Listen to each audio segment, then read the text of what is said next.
Welcome to the Grassroots Army podcast. This platform is for common sense people looking for up-to-date, accurate, and truthful information without the hot garbage corporate media bias. The power of one can lead to the power of many. You never know what small act that you may say or do that may literally change the lives of millions tomorrow. And don't you ever think that you can't make a difference, because you can.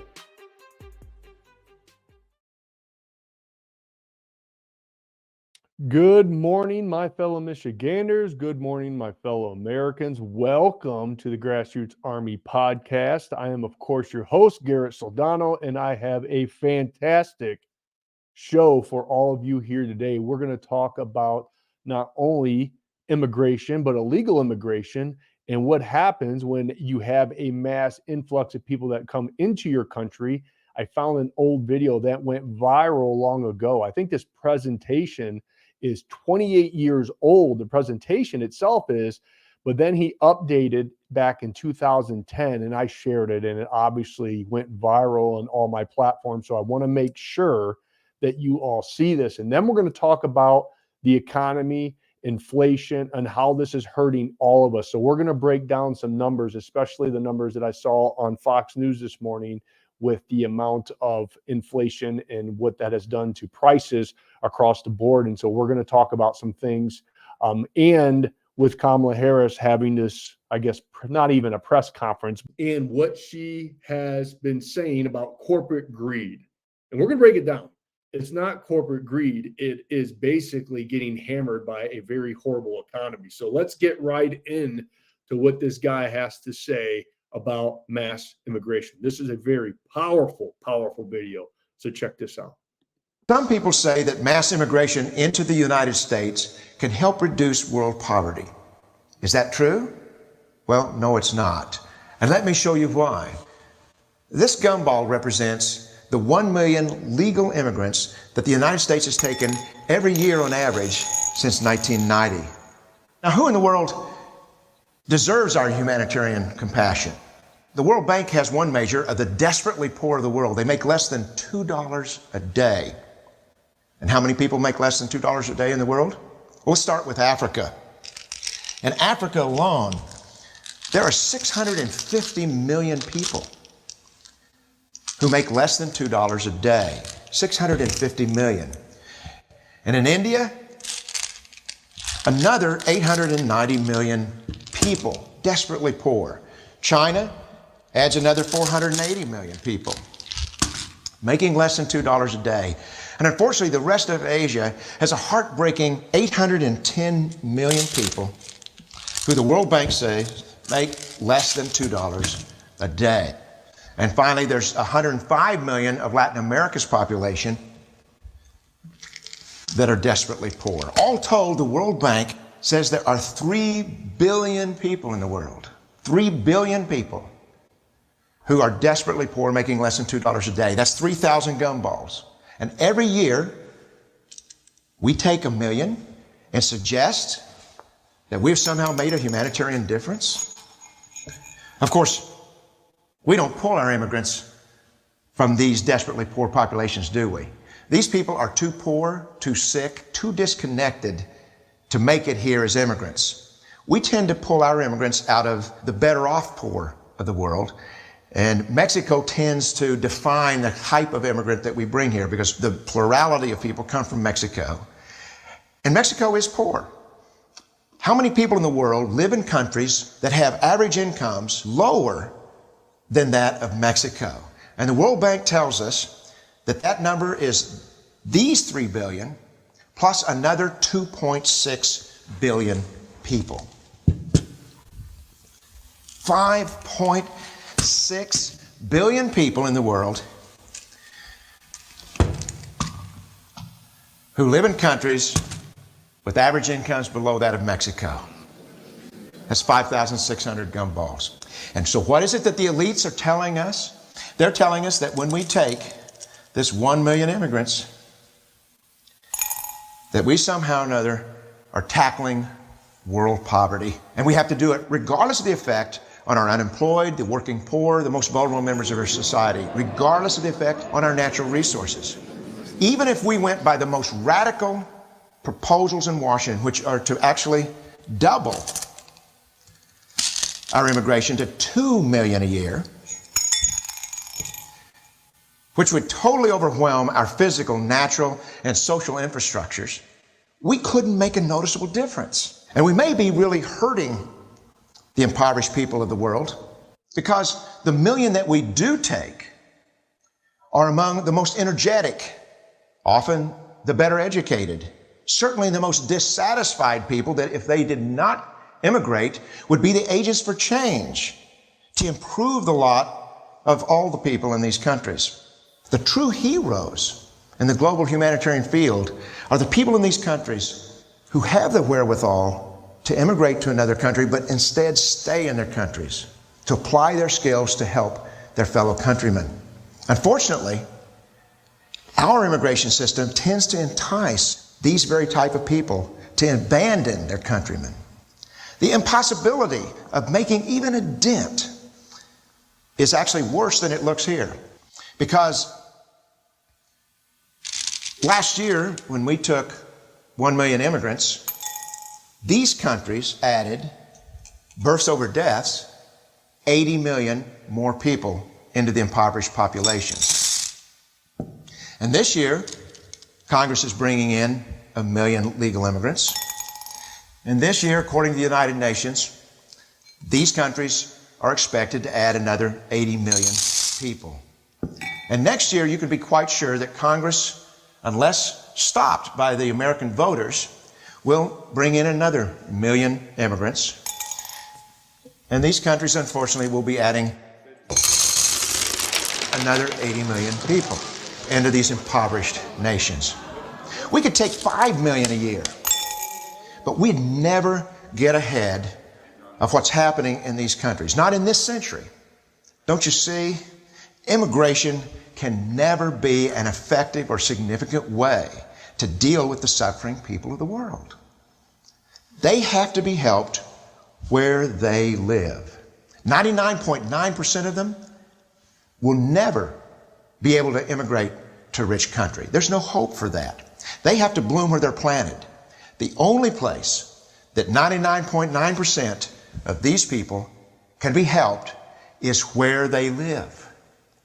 Let's help them there.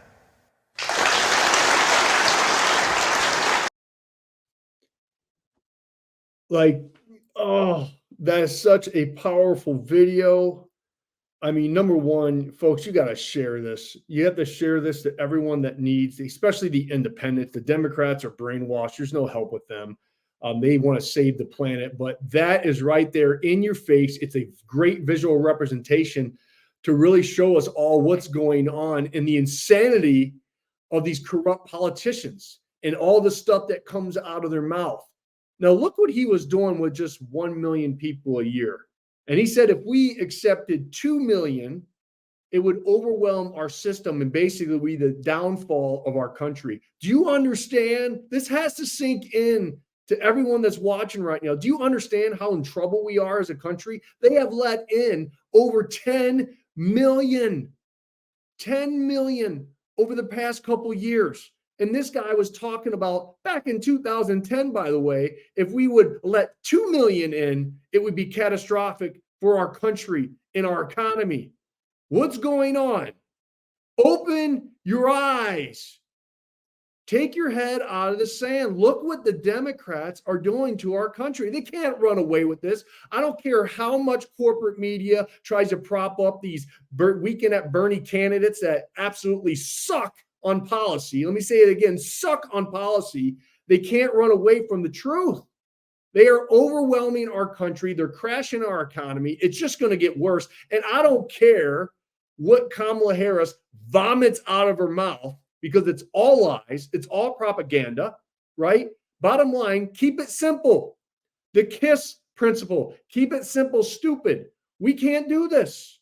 We can't. We're already seeing the effects of what's happening to our economy right now. Now they want to give these people cash and insurance and driver's license and take our jobs. There's over 10 million that we know about. Who knows what the real number is? And even if some of these people, or most of them, are probably good people trying to live the American dream, but you can see from that video that they need to stay in their own country, make their country great, right? Use their talents and their hard work ethic to make their country great. I get why they want to come over here, but we can't take them all, not to mention the bad people that are coming in that the Democrats just let out of jail on very small bonds. If they have any bonds, they go repeat the crimes, right? To your daughters and your granddaughters and your sons and grandsons and to you. My goodness gracious, that's where our country is. I never would in a million years thought this is where we would have ended up. Not to mention boys using girls' locker rooms and restrooms, men competing in women's sports, right? Not to mention all that hot garbage. The list just goes on and on and on and on. It's just, why are we even having these conversations? Still, the Elisa Slockins of the world, the Governor Whitmers of the world, the Kamala Harris, the corporate media, the corrupt corporate media that props up these candidates, do not ask them simple, difficult questions of saying, hey, do you agree with boys using girls' locker rooms and restrooms? Do you agree with men competing in women's sports? They stay silent. They stay silent because they know if the middle really knew what the Democrats were really up to and what they supported, they were like, there's no way in hell I'm voting for this person. We got to hold those candidates accountable, just like we hold our own candidates accountable. The middle needs to do the same and demand that the corporate media get in front of them and ask the tough questions. They won't. They won't. So let's move on to this next video of a little panel that they had in Philadelphia. And it's just 48 seconds, but it hits home, to what we're all dealing with. And we're going to break this down here in a second. So watch this. Inflation hit you? It hit me hard. It's hitting me hard. Who do you blame for it? I blame the federal government at this point. If a working class mom who works as a paralegal cannot buy a $2 bell pepper because it's now $5, imagine a mother living on food stamps.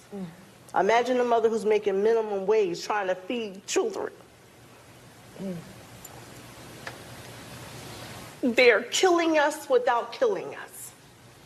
If you understand that. They're killing us without telling us they're killing us. They're hurting people in ways that they can't help themselves. It's either feed my child or how about feed my children and I don't eat, but I have to go work. Wow. You can feel her passion and her frustration and her anger and her worry. Folks, that's all of us. We all are hurting, except for the elites, right? They're always going to make money. That's why the wealthy get wealthier. But the majority of Americans right now, you and I, we're hurting. We're truly hurting, because I want to show you the percent in increase over the last 2 years underneath the Biden administration. Watch this, or look at this graph, okay? 46% increase in gas, 21% in groceries, 33% more in energy, 16% in daycare, 22% in rent, 53% in car insurance, and 36% in transportation. Okay. So I want you to pick the ones that affect you. Okay. Because not everyone pays for daycare. Not everyone is renting. Everyone uses public transportation. You may or may not. But if them all apply to you, that's fine, okay? But I'm going to take the ones that affect me, which is gas, groceries, energy, and car insurance, okay? So there's a 46% increase in my gas. There's a 21% increase in my groceries, 33% in energy, and my car insurance is 53%.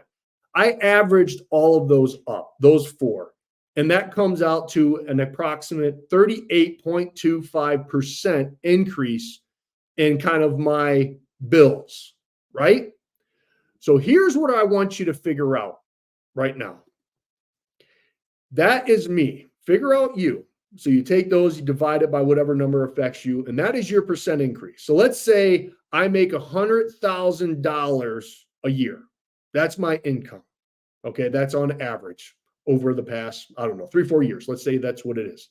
So this is the question that you have to ask, and you might be scratching your head like, why am I not being able to pay for my daughter's dance lessons, or why am I not being able to pay for my kids' sports, or why am I struggling to pay the bills? This is why. You take those and you average, and if you make $100,000 a year, here's my question to you: did you make an extra $38,000 $38,500. That's what I would need if I made 100 grand and I averaged out what the percent increase of all of my bills are, my gas, groceries, energy, and car insurance. It was a 38.25% increase. So now I would have to make $138,500 or $138,500, excuse me, for me to basically be where I was 4 years ago. And now you have to look at yourself in the mirror right now and say, okay, underneath the Trump administration, I was making 100 grand. Now, 4 or 5 years later, am I making $138,500? I'm not. And I know a lot of people out there, you're not. You didn't get a $38,500 raise. Maybe some of you, but I sure in hell didn't. Okay. So let me kind of describe you my situation. I'm just being vulnerable here. I'm going to share with you what happened to me. And it's not a woe is me moment. I'm just letting you all know that we're kind of all in this together and we're all getting kicked in the chums and in the vagina right now. We really are. All right. So we need to have business sense. We need to have policies. We need to have somebody actually come in and get us out of this hole and run this place like a business. And you guys all know who that is. It's not Kamala Harris. It's President Trump. So let me tell you a little story about what happened with me. Okay. When I first stood up, okay, against the unconstitutional lockdowns and mandates way back in April 9th, 2020, you guys know my story. Immediately, my business took a 40% hit because a lot of these people supported the lockdowns. They thought I was crazy. They thought I was advocating the spread of disease. They thought I was endangering society. So my clinic took a 40% hit right off the bat. I lost 40% of my business. Let me tell you, it hurt. And let me tell you another truth. I never recovered. I have not recovered since. I'm still 40% down to what I used to be, which, hey, I'd do it all over in a second because I'm that stubborn and I believe in that little piece of paper and what's written on it called the Constitution. I have no regrets, okay? So let me tell you with chiropractic what happens, and then this is the healthcare industry. A lot of you guys are in the healthcare industry. You're going to say absolutely right. I charge $50 an adjustment, meaning when somebody comes in my clinic and they get on my table and I adjust them, it's $50 cash. That's what I charge, all right? See, with the healthcare industry, you have big insurance companies called like Blue Cross Blue Shield and United and Cofinity and Medicare, right? And Medicaid. See, they don't care that you charge $50 cash. They're like, okay, that's fine. But if you sign a contract with Medicare, we're only going to pay you $30 out of your $50. We're not going to pay you the full amount because we're going to open you up to our people that are in Medicare and you're going to get $30. We're not going to pay you $50. And Blue Cross Blue Shield, you sign a contract with them and say, you know what? We're going to give you $35, not the $50. They don't give you the full amount. They never do. It's not like I can set my price at $100 and the insurance companies are going to give me my $100. No, they're going to be way underneath. All right. So that's what they do to me. So I may charge $50 4 years ago, right? And they're only going to pay me $28. Medicaid, I think, is $18, right? They're not going to give me what I want. But you sign the contract and say, hey, I'm going to do what I need because I need to make money. So I'm going to take that financial hit, okay? So fast forward to today. See, that was under the Trump administration or before, that's what happened. You sign those contracts, that's what it is. My price per adjustment has stayed the same, even with inflation, even with my expenses being 38.25% more. All right. For me to keep up with inflation, I would have to charge $70 an adjustment to keep up with the Biden inflation and the Biden economy. All right. Let me tell you something. I didn't because people wouldn't come in, right? If I raised my prices $20 each time they come in here because they're struggling too. But the insurance companies, they're sure in the hell not keeping up with inflation. So not only can I not raise my cash price from 50 to 70 to help my 38.25%, but the insurance companies, they don't run with inflation. So they continue just to make bank, take money from you, refuse to pay me, and they grow. All right. That's the corruption. Even Medicare and Medicaid, people want governmental insurance. Governmental insurance, who I deal with, is one of the worst. Is the worst to deal with. They take all of your money or taxpayer dollars when we're speaking of the government, and then they refuse to pay people. I have to fight the government for every penny. All the time I'm doing audits with the federal government, trying to fight for my $18 in adjustment, for my $38 in adjustment.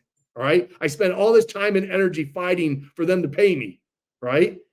That's what I'm feeling right now. So not only did I take a 40% loss when I stood up, then you tack on another 38.25% of inflation. Hey, we're hurting. And I know that you're hurting too. But I just wanted to give you a point of relativity that I know exactly how you feel right now. And I feel the emotion of that woman when she's talking about not being able to afford groceries.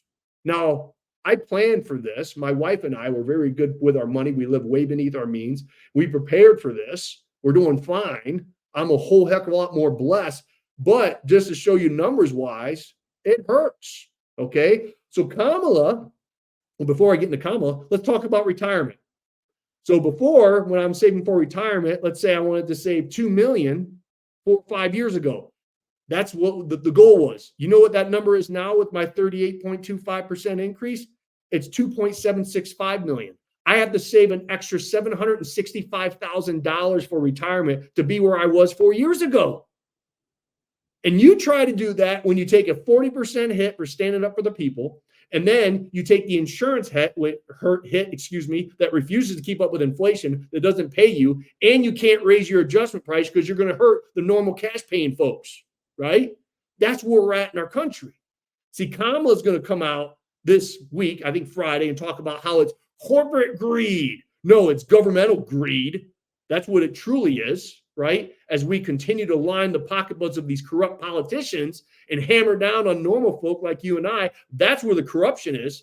Because look, in times of economic struggle, there's two groups of people in business that survive. Look this up. This is true. It's the ones that charge the most and the ones that charge the least.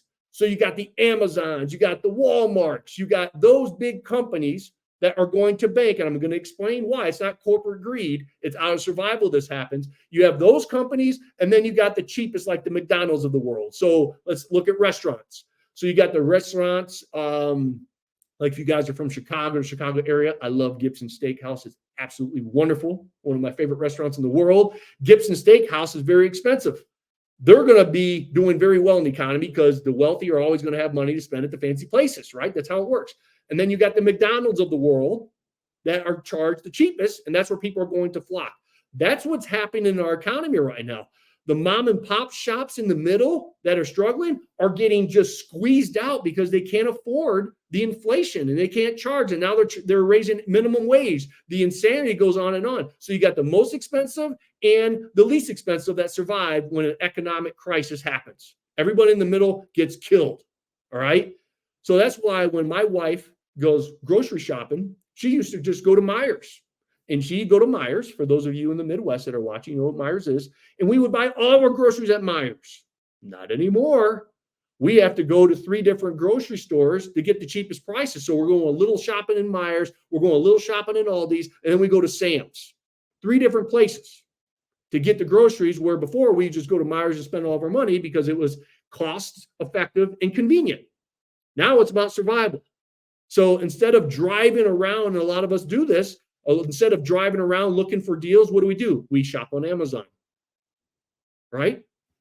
That's what happens. And so when they talk about corporate greed, it's really not.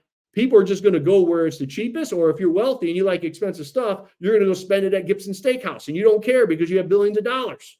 But everybody in the middle, kind of like Harding's in the Midwest. I don't know how Harding's is doing, but they kind of was in the, they weren't like cheap like Myers or Walmart or anything else like that, or like Sam's. So I don't know how Harding's is doing, other grocery store chain, but a lot of people, I don't see them when I go to Harding's anymore to get my donuts sometimes.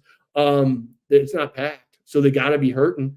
So that is why we have to shoot down Kamala's narrative of corporate greed. It's governmental greed when it comes down to it, because this chart or this statistic just really hit home to me this morning. And I know that is hitting home to you.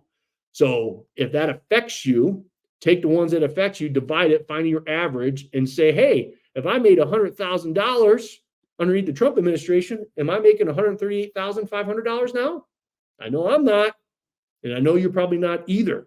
So goodness gracious, that's why we have to vote for someone who's going to dig us out of this gosh darn hole. Okay. So speaking of, I have some speaking engagements coming up. If you like what I have to say, if you like my energy, my passion, come out, because in person, it's a whole hell of a lot better. Trust me. I don't have malfunctions on my camera. All right.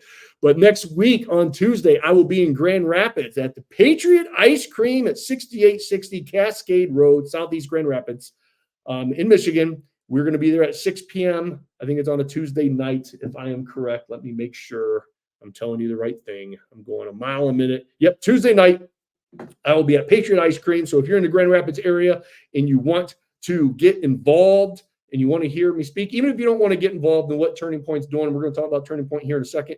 But come on out, get your cup of freedom refilled. I'll be there to answer questions, take pictures, and all that good stuff, and mingling with me, and you will get fired up. Trust me, okay? And if you want to get involved, you can join their organization with what they're doing, the Super Chase program, and along with the Commit 100, commit to chase 100 early ballots and 100 election day ballots with Turning Point Action. Charlie Kirk and team is doing an amazing job, so I'm going to help out where I can to promote them. And then at the end of the month, August 31st, we will be coming up to the UP Yoopers. We're coming. All right. August 31st is going to be a big day. Mike Rogers is going to be joining me. Kevin Rinke is going to be joining me. We're going to be in Iron Mountain at 11 a.m. Central Time, folks. Central Time, 11 a.m. Central Time in Iron Mountain at Recreation Lanes. We usually pack the house up there. Phenomenal people.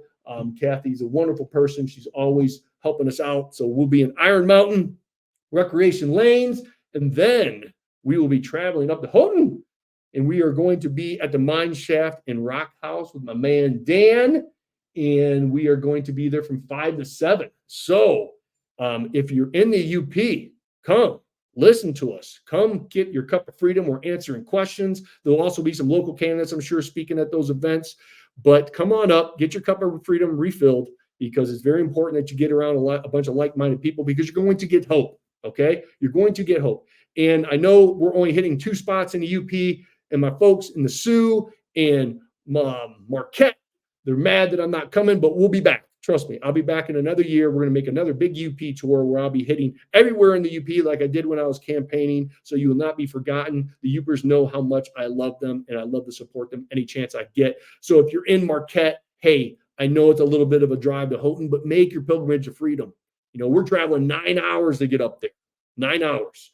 And if you can travel an hour to come see us, please do it. It'll be worth your time. You're getting the Republican candidate for senator. You're getting 2 former gubernatorial candidates. It will be a great time. Trust me. Okay. And I want to leave you all with this statistic, because I think it's huge. People always say that I don't make a difference. I can't make a difference. Holy cow, is that so far from the truth? Okay. I'm going to break this down for all of you to realize how powerful you all are. And it's not how many millions of people, by you making this decision, may result in us winning the election in November, and thus affecting not millions, but billions. Because when President Trump gets in there, it's going to do great for not only our country, but other countries as well. It will affect billions. Okay. So here's why. Back in 2016, President Trump won the state of Michigan, which is a battleground state. All right. He won only by 10,704 votes. It's not a lot, right? We have 83 counties in the state of Michigan. So if 21 people in each county, 21 folks volunteer for Turning Point, join Trump Force 47. That will be also at the end of our events up in the UP. So if you want to join, you can. But to get activated and get involved and have conversations and door knock and phone call and do social media stuff, if 21 of you in each county in Michigan out of the 83 counties convince with just facts, it's not hard, just talk policy, the economy is going to be better, just give the information I gave you all today. Talk to these people, and if 21 people convince 7 other people in that county, if you add all that up, that's 12,201 votes. That was enough to sway Michigan right there. That's not a lot, is it? If 21 people in the state of Michigan out of each county, the 83, just go and talk and convince 7 people, we win Michigan. If it was as close as it was in 2016. That's how powerful you are. And that's the difference that you can make and be the change in this country. Just don't sit back and sit on your keyboard and bitch and scream. Actually get involved, take action. And trust me, it does something to your heart and soul. It makes you feel wonderful that you're involved. So you haven't volunteered, volunteer. If you have been volunteering, you've been standing up with me over the past 4.5 years, continue. I know you're tired. I know you're frustrated. I know you're getting to the point of exhaustion, but you have to hammer down. We are in the fourth quarter. You have been put in this moment for a reason. My folks, my Grassroots Army has been with me ever since the beginning. You are hardened in battle. You're ready for this. Don't give up. Don't quit. The final thing, I'm going to leave it to you. I'm going to give you all a little thing of our website. Let me share my screen here. There it is. Share it. It's our website. Go to thegrassrootsarmy.com, and holy cow, if you want to support us, you can get some wonderful merch that we're selling right now. We got the President Trump, one of my favorites, God, Guns, and Trump. We got the Wanted one. We got the Grassroots Army, the old one. We got the Unafraid, which is the Any Petty line that we're pushing. Former Navy SEALs Team 6 operative, and I love his story. We got the Land of the Freedom, Home of the Brave. So we got several choices for you. Please, if you can, support the Grassroots Army. And this is what I'm trying to create, is just a brand for all of you to be very proud of, to know when you wear that, you're standing up for something bigger than self. They call that passion. All right. So God bless you. God bless the state of Michigan. Of course, and always, God bless these United States. Until next time.